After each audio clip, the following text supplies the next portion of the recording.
We've all become very cognizant of Jack and his story. And when Alibaba went public with the largest IPO in history, we knew a lot more about him. So I want to talk about his personal story. I want to talk about how many times he tried and failed and what kept him going. I want to talk about where he is today and how he got here. I begin with this question, though, Jack. Why are you back at Davos? It's a long break for 7 years. I think my last trip here was year 2008. But I was coming for year 2001 for the Young Global Leader for Tomorrow. And remember, I never heard about the Davos when I came. But when I came, in the Switzerland, so many young people demonstrate.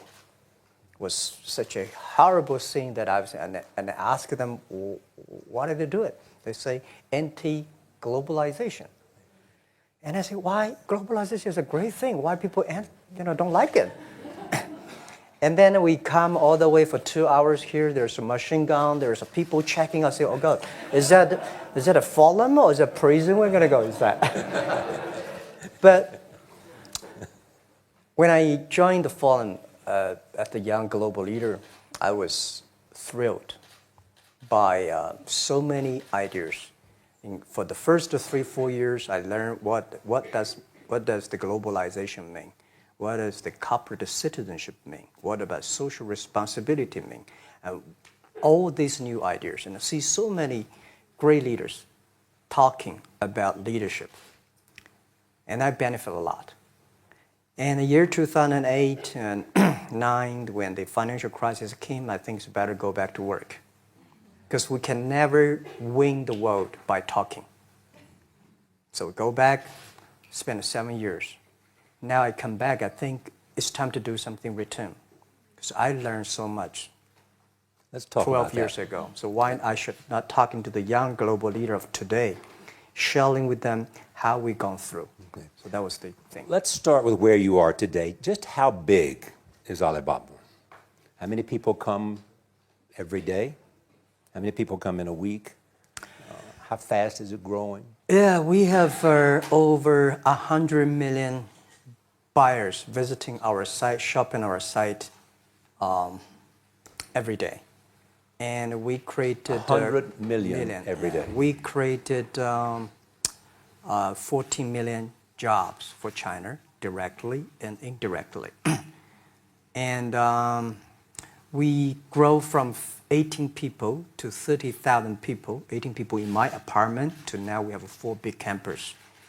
Compared to 15 years ago, we were big. But compared to 15 years later, we're still a baby. How big will you be 15 years from now? I think 15 years ago, I told my team that 15 years, in the past 15 years, we grow from nothing to this size.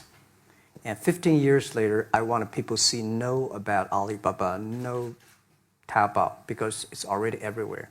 I want 15 years ago when we talk about what is e-commerce, why small business can using this e-commerce, this internet, can do business across the nation. And I hope 15 years later, people forget about e-commerce because they think it's like electricity. Nobody thinks it's a high tech today. Now, this is something that I don't want 15 years later. We still walk on the street talking about why and how e-commerce can help people.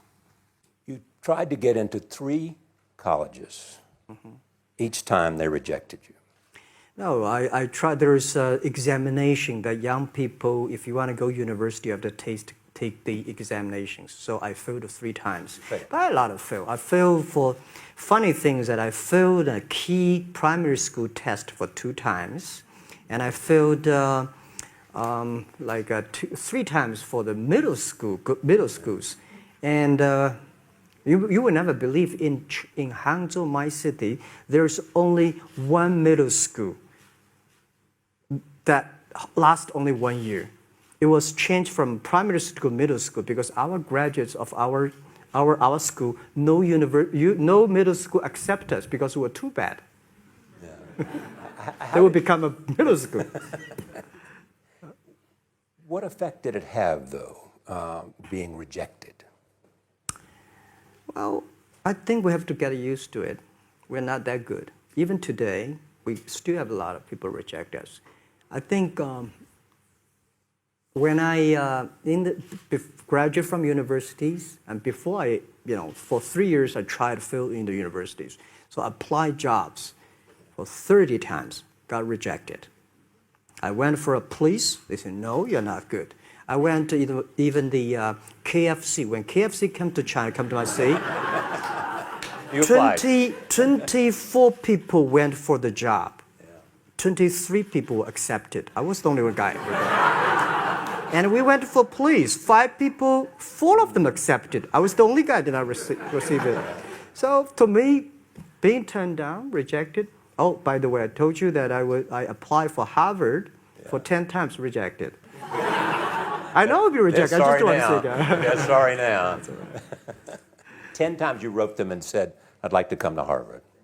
Yeah. And then I told myself, someday I should go teach there, baby. I think that can be arranged. Richard Nixon came to Hangzhou. Yeah. And after that, tourists flooded the place. Yeah. And that's how you learned English. Yeah. I really like I don't know why, at 12, 13 years old, that time I suddenly fell in love into the language, the English. And there's no place you can learn English at that time. There's no books, English books. So I went to the Hangzhou Hotel, now called Hangzhou Shangri-La Hotel, because that was the hotel can receive the foreign visitors. So every morning for 9 years, I showed them around as a free guide, and they taught me English. And I think that changed me. Today, I'm 100% made in China. I've never got a one-day train outside China. Yeah. And when people talk to me, say, Jack, how can you speak English like that? Why sometimes you talk like an Western guys? I think that was the 9 years. These Western tourists opened my mind, because everything they told me are so different from the things I learned from the schools and from my parents. So now I have a habit. Whatever I see, whatever I read, I use my mind. Think about for 2 minutes. Is that how Ma Jun became Jack Ma? Actually, Jack, the name was given by a lady in tennis. She's a tourist. She came here and she said, came to Hangzhou. We become a pen friends. Ma Ring is so difficult to pronounce. So she said, do you have an English name? I said, don't. So can you give me an English name? She said, okay. She said, my father called it Jack. My husband called Jack. What do you think about Jack? I said, good. So I've been using that for that many years. Yeah. First visit to America, 1995? 1995, yeah. I came here for a project helping the local government to building up a highway. And you tried the internet? I tried the internet in Seattle. And in a building called the U.S. Bank. I don't know whether the U.S. Bank is still there or not, but it's a building. And my friend opened a small office, which is like only 10% bigger than this room. And there are a lot of computers in there. And he said, Jack, this is internet. I asked, what is internet? He said, search whatever you want. At that time, they used Mosaic, very slow, right? Yeah. And I said, I don't use it. I don't want to type because computer is so expensive in China. If I destroy it, yes, I cannot pay. He said, just to search it. So I searched the first word, beer. I don't know why, because it's easy to spell, baby. And I see beers from Germany, beers from USA, beers from Japan, but there's no beer from China. And I say, okay, type the second word is China. No data. Nothing. And I said, 1995, no data about China. So I talked to my friend, why not make something about China? So we made a small, very ugly looking page called China. It's something like I did a translation agency, we listed on there. It was so shocking. We launched at 9:40 in the morning. 12:30, I got a phone call from my friend. He said, Jack, you got 5 emails. I said, what is email? And they said, these are the things. So people so excited. Where are you? This is the first time I see a Chinese website on that. How can we can we do something together? So I think this is something interesting. So we should do it. Why did you call it Alibaba? Alibaba? Well, when I started, I think internet is global. We should have a global name. And a name that, interesting, like at that time, the best name is Yahoo. Right, so I've been thinking for many days, suddenly thinking Alibaba is a good name. So I happened to be in San Francisco that day. I did have a lunch, and the waitress came. I asked her, do you know about Alibaba? She said, yes. I said, what is Alibaba? She said, Open Sesame. Good. So I went on the street, asked about 10, 20 people. They all know about Alibaba, 40 Thieves, and Open Sesame. And I think this is a good name. And start with A. Whatever you talk about, Alibaba is always top. You have said before that in creating Alibaba, you had to create trust. Yeah. Because people in China were used to face-to-face.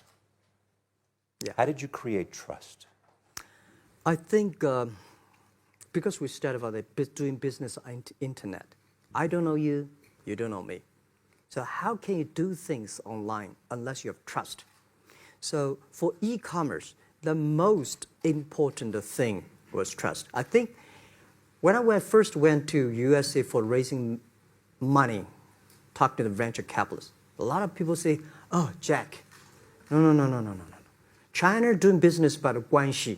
How can you do business on the internet? And I know that without the trust system, the credit system, it's impossible to do business. So in the past 14 years, everything we do is trying to build up the trust system, the record system. Well, Charlie, I'm so proud today. When I talk to the young, today in China and in the world, people don't trust each other. The government and people and media and everybody think, this guy's cheating. But because of e-commerce, we finish 60 million transactions every day. People don't know each other. I don't know you, I send products to you. You don't know me, you wire the money to me. And I don't know you, I give a person a package, I don't know him. He took something to cross the ocean, cross river, and send. This is the trust. We have at least 60 million trust happening every day. But you created it by creating an escrow account in the beginning. Yep. And so you keep the money until they got the product. Yeah. And then you release the money. That's true. I mean, the escrow service is about Alipay. When I this idea, I would love Davos, because it was a big decision. Because for first 3 years, Alibaba is just like e-marketplaces for information. What you have, what I have, we talk a lot of time, but don't do any business. Because there is no payment. I talk to the banks. No banks want to do it. Banks say, no, this thing never work. So I don't know what to do. Because if I start to launch a payment system, it's against the financial legal laws. Because you have to have a license. But if I don't do it, e-commerce will go nowhere. So then I went to Davos. I listened to a leadership discussion. Leadership is about responsibility. And after I listened to that panel, I give a call to my friends, my colleagues in my apartment, say, do it now, immediately. If something wrong, the government not happy about that, if one body has to go to the prison, Jack might go to the prison. Because it is so important for China, for the world, to build up the trust system. And if you did not do it, and do not do it properly, stealing money, money wash, no trust record, I send you to the prison. So that was the thing. And people don't like it. So many people I talked to at that time for Alipay, they say, this is the stupidest idea you have ever got. But I say, I don't wear the stupid clever as long as people use it. Now we have 800 million people using this Alipay. Stupid things But if you do Alipay it better is better. Alipay is a privately held thing. It's not part of Alibaba. No, it's a Let me private. talk about money for a second. Yeah. You have never gotten money from the Chinese government? No. None. None. I want it at the beginning, and later I don't want it because I think if the company always think about picking money from out of the government pockets, that company is rubbish. Think about how can you make money from the customers and market and then help customers succeed. That's our philosophy. No money from Chinese banks? No. No. I at that time I want, and now they want to give me, I don't want it. Yeah. All right. Your relationship with the government. Mm-hmm. Yeah. What's your relationship? I mean, if they didn't, here's what some say, that you have existed in an environment that's not, they have restricted competition for you. And that's a pretty good thing to do for a private company. Yeah. I think the relationship with the government for us is very interesting. For the first 5 years, because I've been working as a part-time jobber for a government organization called Ministry of Foreign Trade, 1997, for 14 months. And I learned that you should never rely on government organization to do e-commerce. And I started a business. I told my people and team, in love with the government, don't marry them. Yes. Respect them. And a lot of people say, well, government officers talking about internet, the censorship and this, that, and they worry about. I think it's the opportunity, it's a responsibility talking to them. Tell them how internet can help. So you tell them we create jobs. Oh, yeah. I think a lot of people debate and fight against them. And in the first 12 years, anybody come to my office, I sit down, talking to them, how we can help economy, how we can create jobs, why China will improve by the internet. I think because internet at that time is new to any government. And if you convince somebody, and you have the chance. So today I'm very talkative. That probably, this is why I talk to so many people. You were also seen in Hollywood. Yeah. What are you doing in Hollywood? Well, I like the Hollywood innovation and the digital background. I learned so much about the Hollywood movies, especially the Forrest Gump. You love Forrest Gump. I love Forrest Gump. Well, why do you like him? Simple. Never give up. Never give up. People thinking he's dumb, but he knows what he's doing. And I was very depressed the day, year 2002 or 3 in the States, when no, bit earlier than that. I was very depressed when I could not find out a way for the internet. And then I watched the movie in my friend's home, Forrest Gump. When I see him, I think, this is the guy we should learn from. Believe what you're doing. Love it. Whether people like it, don't like it, be simple. And like the word, life is like a box of chocolate. You never know what you can get, right? I never know I would be here talking to you and talking to Charlie Rose. I never know. But today I made it. I told my people in my apartment 15 years ago, guys, we have to work hard, not for ourselves. If we can be successful, 80% of the young people in China can be successful. We don't have a rich father, powerful uncle. We don't have $1 from bank, 1 cent from government. Just work as a team. So what do you worry about? I worry about it today. Young people, a lot of young people lose hope, lose vision, and start to complain. Because we also have the same period. Because when it's not a good feeling being rejected by so many people. We also depressed, but at least later we find that the world has a lot of opportunity. How you see the world, how you catch the opportunity. So, in the Hollywood gives me a lot of inspiration. You know? But you were out there for business. You were out there because you want to make movies and sell them. I want to make the movie for business-wise. We are an e-commerce company. We have a lot of products that need logistic. But movie, TV, these are things you don't need logistic system. And movie probably is the best product that can help Chinese young people to understand. Because one thing I told the Chinese people, my friends, in American movie, all the heroes at the beginning, they look like a bad guy. Terrible things coming, they become a hero. And finally, they all survived. China, if you buy a hero, all the hero died. So, because only dead people become the hero. So nobody want to be the hero. So you want to change the Chinese definition of hero? Yeah, I want to say hero. Today we have so many heroes who live in this world. China today, are you worried the economy slowed down? No, I don't worry about it. I think China is it's slowing down is much better than keep on 9%. China today is the second largest economy in the world.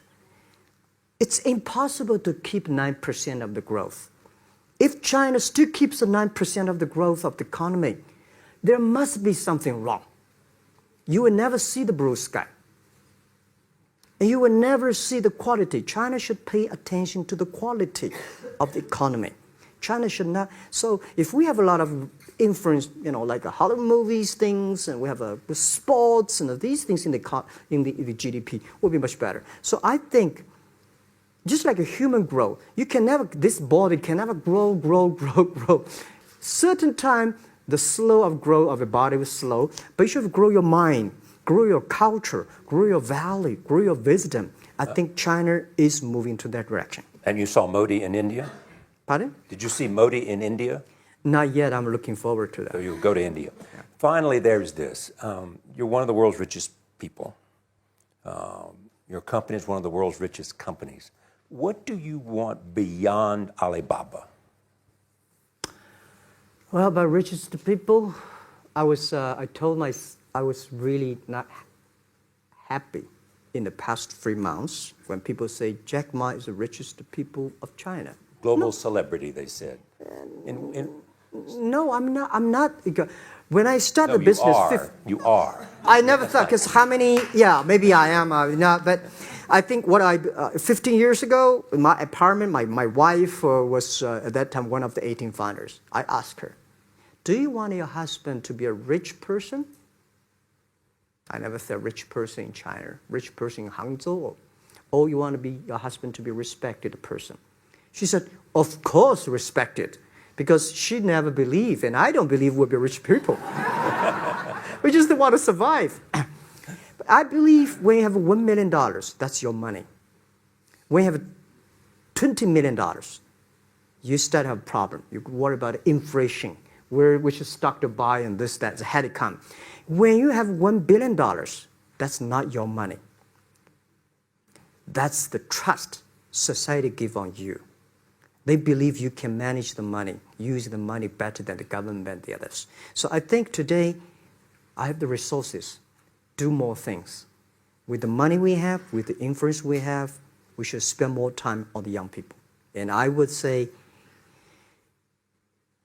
someday I'll go back to teach. Go back to school, spend time with the young people, and sharing with them what I've done. So the money is not mine.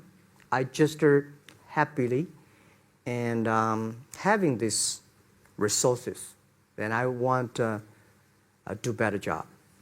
Just tell them your story. Yeah, tell them the story and tell them that if Jack, I don't think in this world there are a lot of people be rejected more than 30 times. If we, the only thing we never give up, the only thing we're like a Forrest Gump, we keep on fight. We keep on changing ourselves. We don't complain. Whether you were successful or not successful, I find that people, when they finish the job, if they make the mistake, if they fail, if they always complain the others, this guy will never come back. If the guy only check himself, yeah, something wrong with me here, something wrong with me there, this guy has a hope. Jack, on behalf of everybody in this audience and a television audience around the world, thank you for taking your time to be with us. Thank you. Thank you.